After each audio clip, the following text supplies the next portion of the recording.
Olá, alunos do quarto ano, dando continuidade então com a nossa aula de ciências, aprendendo sobre formas de energia, né? Aqui na página 176, em Mais Tecnologia, observe o texto que diz assim, ó. Um dos primeiros inventores a propor um tipo de lâmpada incandescente que pudesse ser comercializado foi Thomas Edison, no fim do século XIX. A partir daí, muitos avanços tecnológicos se deram na área da energia. E depois nós temos a atividade 3. Ó. Escreva as informações sobre os tipos de lâmpada apresentados e aponte qual delas é mais vantajosa em termos de consumo de energia, capacidade de iluminação e preço. Nós temos primeiro aqui a lâmpada incandescente, né? Depois nós temos a lâmpada fluorescente e por último a lâmpada de LED.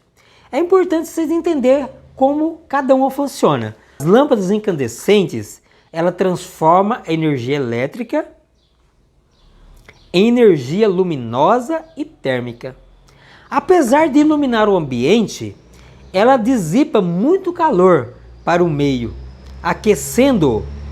E no Brasil, por exemplo, esse tipo de lâmpada deixou de ser fabricado, né?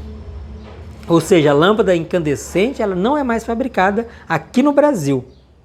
E vem sendo substituído por outros, né?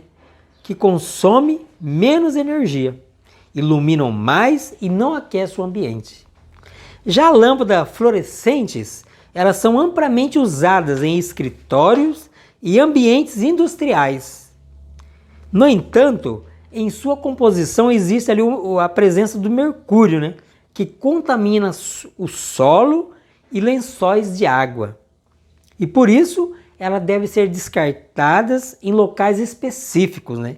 E geralmente as lojas que vendem, elas são responsáveis ali de até mesmo fazer o descarte correto, então, dessas lâmpadas, né? No caso das lâmpadas de LED, né? As lâmpadas de LED, elas fazem parte das novas tecnologias. São as mais econômicas, não produzem calor e permitem direcionar ali o foco de luz. Contudo, elas são mais caras, né? Em relação às anteriores, né? Mas, realmente, se analisarmos o custo-benefício, né? As lâmpadas de LED, elas são melhores. Não poluem o meio ambiente, né? No descarte. Também não produz tanto calor e o consumo de energia é bem mais baixo. Página 177. Fotossíntese. Diz assim o texto. Luz e calor do Sol são fontes de energias importantes para a ocorrência de vida no planeta. As plantas são seres vivos capazes de transformar energia solar em energia química, produzindo o próprio alimento. Isso é possível por meio de um processo chamado fotossíntese. Observe o esquema. Então nós vemos ali a energia luminosa, né, que vem do Sol, aí o gás oxigênio, o gás carbono, ela realmente pega o gás carbono e solta ali o oxigênio, né?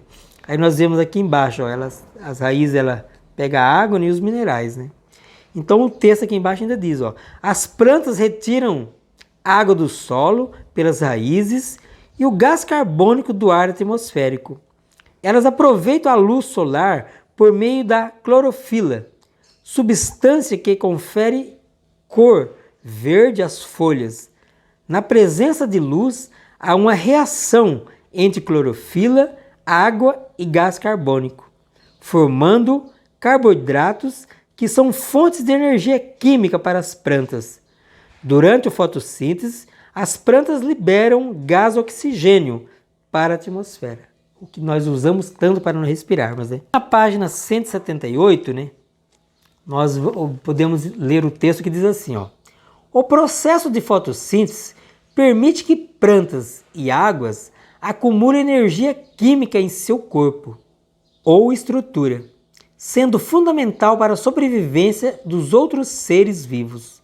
Observe as imagens. A letra A é algas, pode servir de alimento para pequenos peixes, que são devorados por peixes maiores. Então, uma cadeia alimentar, né? A letra B, ó, Esses, por sua vez, podem servir de alimento para as aves aquáticas, como a grande garça azul. Aí o texto continua. Para sobreviver, um animal alimenta-se de plantas ou de águas e aproveita do corpo delas a energia química anteriormente produzida com energia luminosa. Esse animal poderá ser comido por outros seres, tornando-se fonte de energia química para eles. A alimentação permite que a transformação de energia entre os seres vivos, né? Com a ajuda dos familiares, né, responda então essas questões que se pede aqui. Ó. Indique como cada ser vivo obtém energia para realizar as próprias atividades. Por exemplo, as águas. Né? Que dizer dos peixes pequenos? Né? E dos peixes grandes? Ali. E da garça azul. Né? Atividade 5. Qual é a importância da luz solar para a vida na Terra? E por último, nós vamos explorar então esse quadro aqui na Vamos Utilizar Energia. Diz assim, observe as ilustrações. Nós vimos aqui uma criança ali tomando o seu banho no chuveiro quente, né? Aí nós vemos lá um outro assistindo ali uma televisão, né? Falando no telefone também. Outro ali lendo um livro, né? Com a lâmpada acesa, né? Então diz assim, ó, descreva situações ilustradas que utilizam a energia.